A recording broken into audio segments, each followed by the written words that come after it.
Before I start and we dig into the word for today, I would like to introduce myself. My name is L.A., one of the volunteers here in Every Nation Network, Detroit. And we will just continue what Pastor Charles started during the series of, we're on the topic in the series of Pentecost. And we're continuing to dig in how important Pentecost to us as a believer. And here, I would just like to start.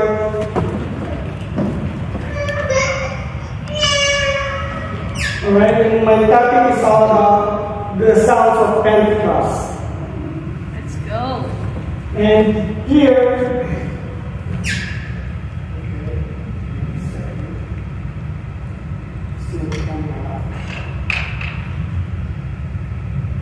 alright, I would just like to start with our mission statement. The mission, it is, when we say mission statement, as Every Nation churches, in a short phrase, we call it, we honor God and we make disciples. But in the longer version, we insist to honor God by establishing Christ-centered, Spirit-empowered, and socially responsible churches and campus ministries in every nation. Alright? And I just want to focus here in the word Spirit-empowered. As a church, we are establishing a Spirit-empowered churches and campus ministry. Amen? Amen. Are we all agree with that? That we need a Spirit-empowered churches and campus ministry everywhere God sends us. That's right. Right? And here, I would just like to invite everyone to read our text for today. It's in Acts chapter 2, verse 1 to 11. Alright, let us read. 1, 2, 3, go. When the day of Pentecost arrived, they were all together in one place. And suddenly there came from heaven a sound like a mighty rushing wind, and filled the entire house where they were sitting, and divided tongues as of fire appeared to them in clusters on each one of them. And they were all filled with the Holy Spirit, and began to speak in other tongues as the Spirit gave them utterance. Now there were dwelling in Jerusalem Jews, devout men from every nation under heaven. And at this sound the multitude came together, and they were bewildered, because each one was hearing them speak in his own language. And they were amazed and astonished, saying, Are not all these who are speaking Galileans? And how it is that we hear each of us in his own native language, Parthians, Medes, Elamites, and the residents of Mesopotamia, Judea, Cappadocia, Pontus, and Asia, Phrygia, Pamphylia, Egypt, and parts of Libya belonging to Cyrene, and visitors from Rome. Both Jews and proselytes, Cretans and Arabians, were hear them telling in our own tongues the mighty words of God. Bless the word of God as we read it. Let us pray. Lord, we bless your name, O God, for today. We would like to thank you and honor you, O God, for this wonderful morning, O God. Lord, I pray, O God, that you continue to speak to us through your word. Lord, continue to use me as your mouthpiece, O God.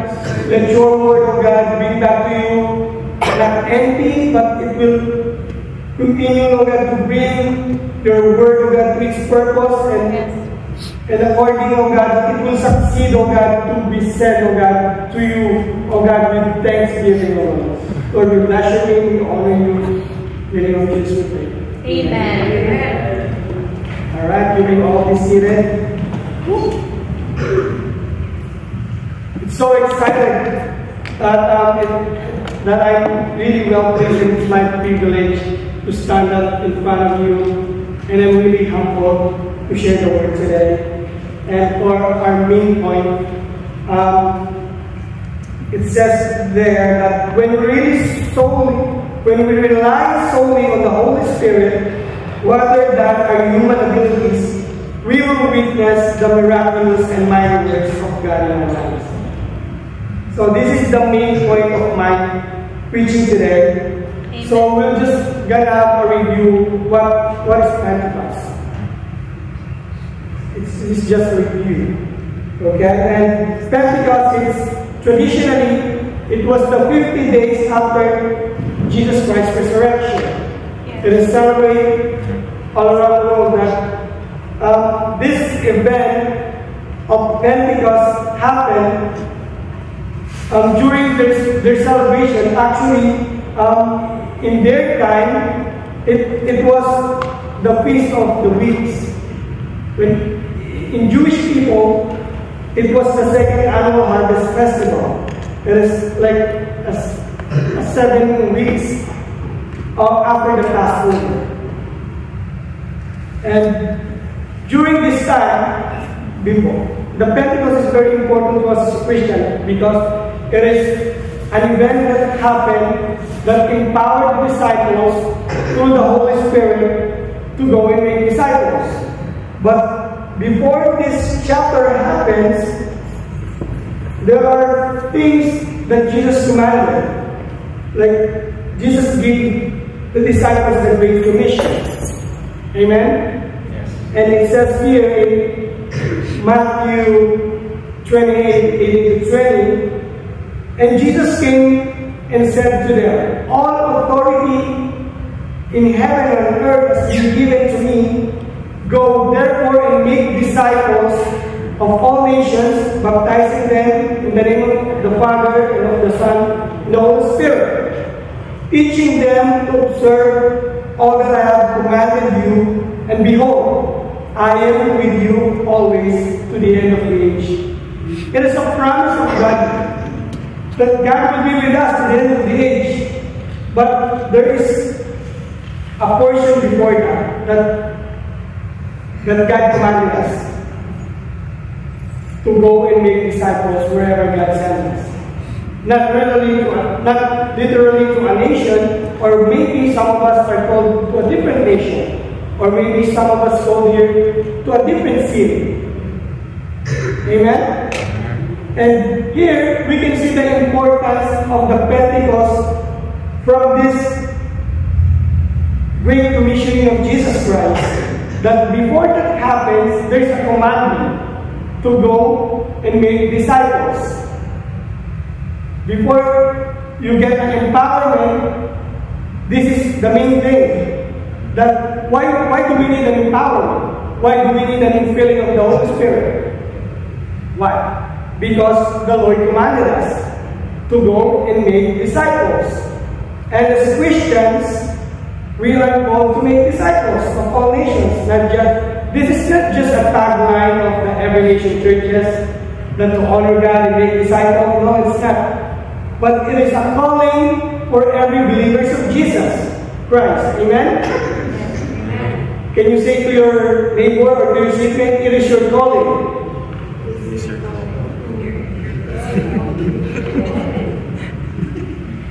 And as Jesus gave this instruction, I believe that the disciples, they are so eager and they are so excited. Oh, come on, let's do this. We're on fire to do it. Like, remember when they are sent by Jesus 2 by 2? Oh, Jesus, you know that the demon obey us. When we lay our hands on the sick, they get healed. They were so astonished with the power that came from God through them. It's so amazing, right? If you pray to the sick and the sick get healed, you will be amazed, right? And here we can see, but there's an instruction from Jesus. But before you get excited to do what I commanded you to do, there's an instruction.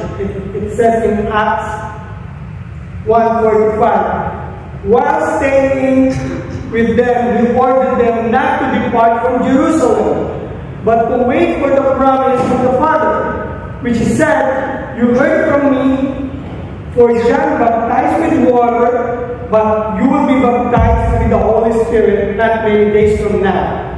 It is like 10 days before, like Jesus' ascension. We believe that, like some people they say that Jesus really exists. Sometimes this is just only a story of the people. But, you know, there is one historian named Josephus. He's not a believer, but he is a historian that account how Jesus died, and on the third day Jesus resurrected, and Jesus for 40 days lived and walked in Israel. This is an account from an unbeliever, which means that Jesus really exists and walked and really give this commandment. Amen?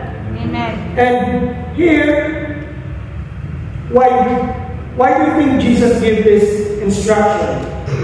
Because the Great Commission or the discipleship task is too lofty. Amen. It's too great for us to carry without an empowerment from the Holy Spirit.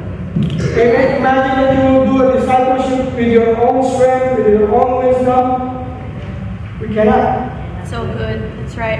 Amen? Amen. And during their time, if there's no empowerment of the Holy Spirit, the persecution is too great.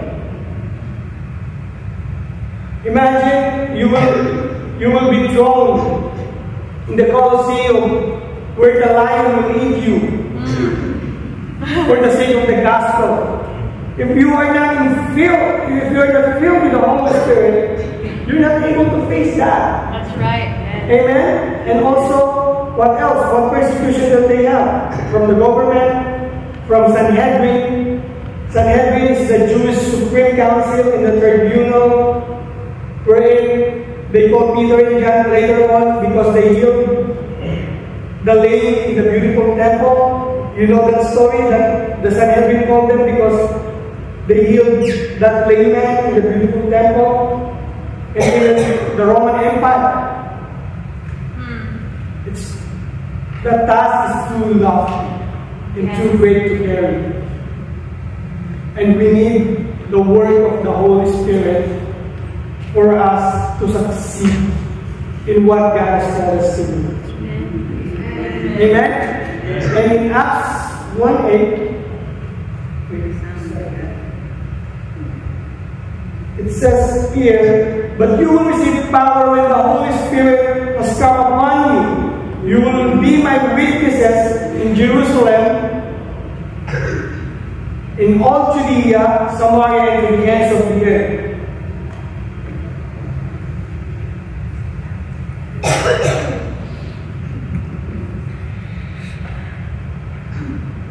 We need to be empowered by the Holy Spirit to be an effective witness. We can try with our human effort, but it is different when we are filled with the Holy Spirit and we are spirit empowered. That's right. Amen? Amen. Because we do not rely on our own ability to do the ministry. That's right. Amen? And preaching the gospel to the nations is a commandment of our Lord Jesus and empowered by the Holy Spirit. And for example, we're trying to start to disciple someone. We're trying to engage someone into a small group gathering. If we're going to do it by our mere human effort, we will fail. That's right. We will fail. We will get tired. But if we will rely solely on the empowerment of the Holy Spirit, we will see the miraculous work of God in our lives. That's right. Amen? Come on. And it is not going to be easy to preach the gospel. Who among you here says that it is easy to preach the gospel? Is there anyone? It's so like easy peasy, piece of cake. Is there anyone? It's not easy. It's not easy to preach the gospel to your co-worker, That's to right. your family members, to your neighbors. Why? Because there is tension. When you preach the gospel, there's a tension in the spiritual realm. That's right. It's a battle. It's a spiritual battle that we need to overcome. Come on. Amen? Amen. But preaching the gospel is doable. Amen? Amen. By the grace of God and by the empowerment of the Holy Spirit. Point number 1. The sound of heaven. In Acts 2, 1 to 2.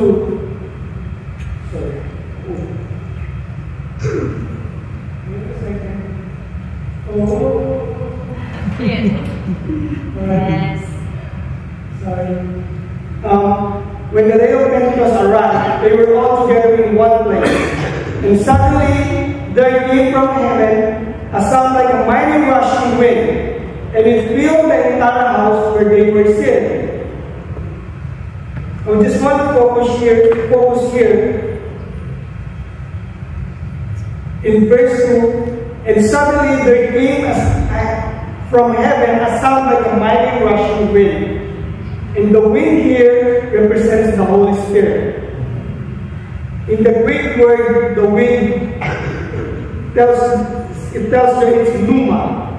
Say the word pneuma. You say when you have pneumonia, you have a problem with your lungs. It's the air. Pneuma. So the Spirit gives life, air. Amen? And that's why in Genesis chapter 2, verse 7, it says that when God created the human being, then the Lord God formed a man of a dust from the ground and breathed into his nostril the breath of life. And they also use here the breath of life, the breath here, it's pneuma, meaning spirit. When God created the human being, He breathed the Spirit in us, so we get connected to God. That's why when we pray, we get a connection with God because of the Spirit of God. That's right. Amen? Amen. That God breathed in us His Spirit so we get connected with Him. And if you want to know more about theology, it's called pneumatology in theology. It is the study of the Holy Spirit. If you want to know more about that, we have a house theologian here. You can go to Jacob and ask Jacob. Go, Jacob. Come on, brother. And let's continue. In verse 3 and 4, it says here, the divided tongues of fire appeared to them and rested. Each one of them, and they were filled with the Holy Spirit, and began to speak in other tongues as the Spirit gave them the utterance. You know, we are in the age of AI. And I go to ChatGPT. ChatGPT can show me what is tongues of fire look like, what kind of image, and give me this image. Just imagine, if you are praying in the upper room, there is a tongue of fire appearing in front of you. Are you going to be scared? Are you going to be amazed? You don't know what experience they have. But in the study, they said it is not literally a tongue of fire, but it appeared like a tongue of fire. Just imagine, wow. Yes. When there's another image here. Look. It's like when you're praying, there's a baptism of the Holy Spirit come. So amazing. Yeah. Amen? And we may have the natural abilities, but it is the Holy Spirit who enables us to go beyond natural. Amen? We are in the natural. We have our natural abilities. But when we submit to the Holy Spirit, we can move from natural to supernatural. Amen? That's why God gives us His gifts. There's a gift of tongues, gift of interpretation of tongues, gift of prophecy, gift of discernment, gift of healing, gift of generosity. We have different gift of administration. Each of these gifts is given to us, but not all. But, each one of us when we go together, when we work together, this gift, when we operate this, imagine the church, how healthy, how fruitful, how thriving. Amen? When we allow them to use us. But of course, it's not just about the gift. We need the fruit of the Spirit. Peace, joy, love, kindness, goodness, self-control. Because gift without the character, we're not able to last long. Because our being is more important than our doing. That's right. Amen? So good.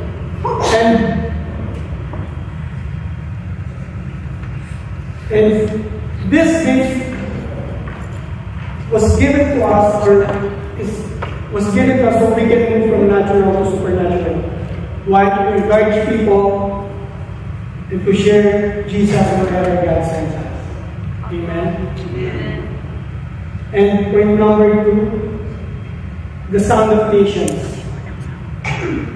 In Acts 2, verse 5 to 7, it says there, "Now there were dwelling in Jerusalem Jews, devout men from every nation under heaven. And at the sound the multitude came together, and they were bewildered, because each one was hearing them speak his own language. And they were amazed and astonished, saying, Are not all these who are speaking Galileans?" Amen. Imagine when we are in a church, it's very important for us to see people around us. Especially if we have new visitors, we would like to welcome and acknowledge the visitors if it is your first time here. We are so excited to get to know you. Yes. Let's have that kind of excitement when the people feel that the church is a place of, a place of comfort, a place where they can be vulnerable, where they could trust people. This is really the design of the church. Amen. That they will feel welcome. Yes. They will feel that they are taken care of. Amen. Yes. And that's what we're going to do as a church. Amen. Come on. Let's go. Yeah. Amen. No problem. Yes. And as a church, I just remember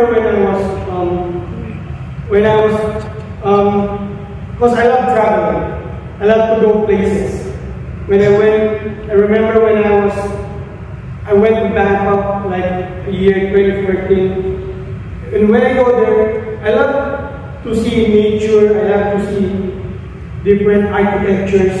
But more than that, I want to be missional.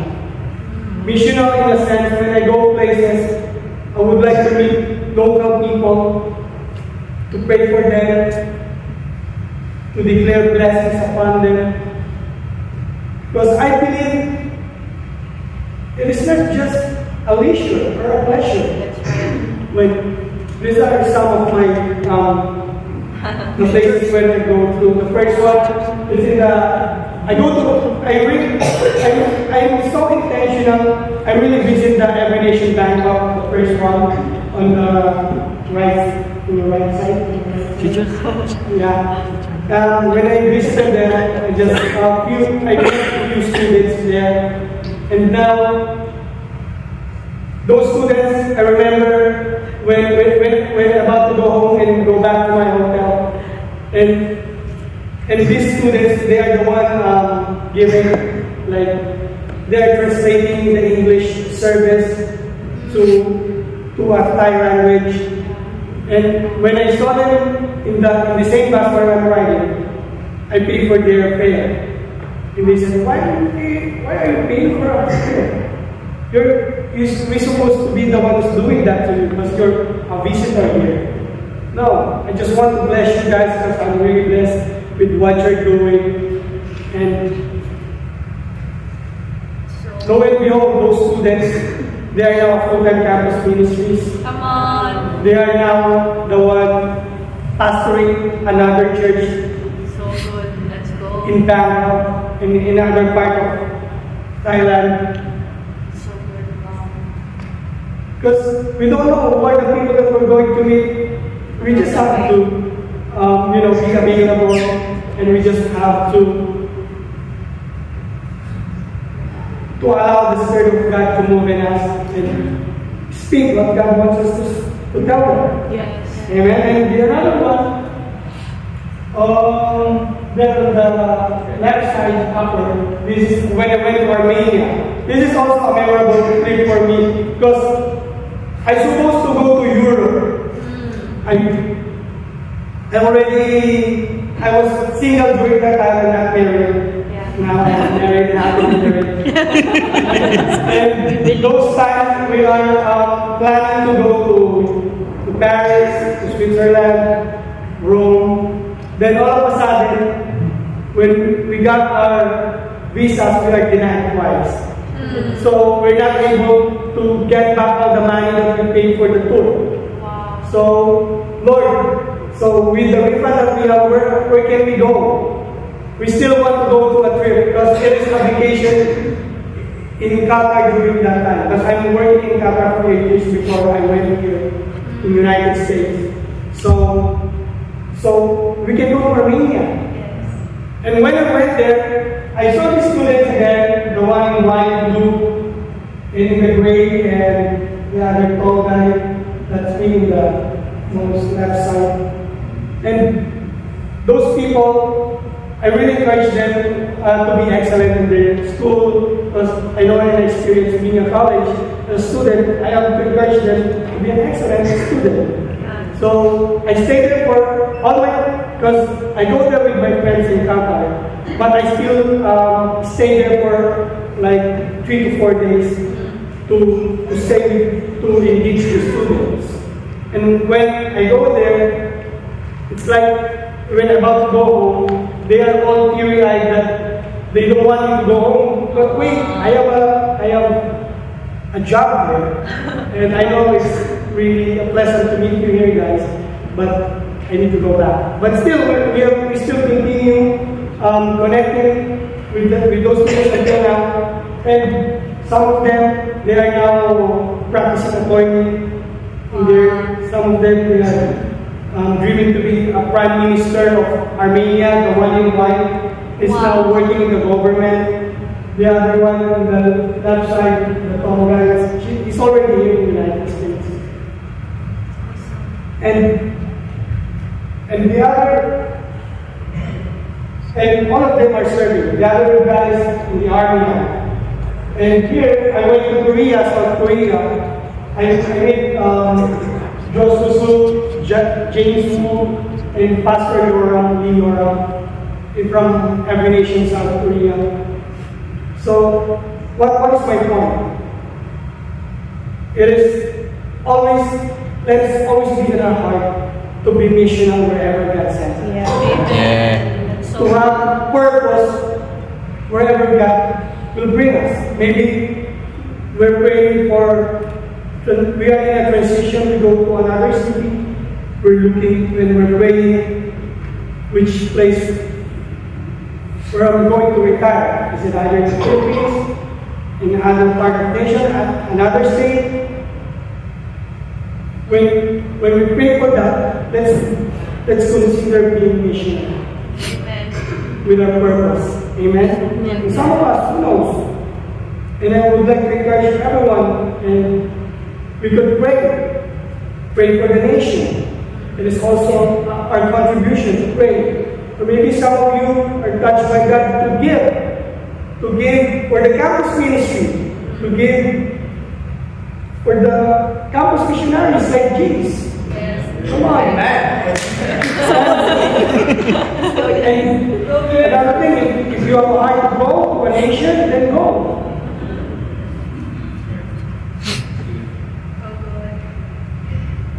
We have been filled and empowered by the Holy Spirit to honor God and make disciples in every nation.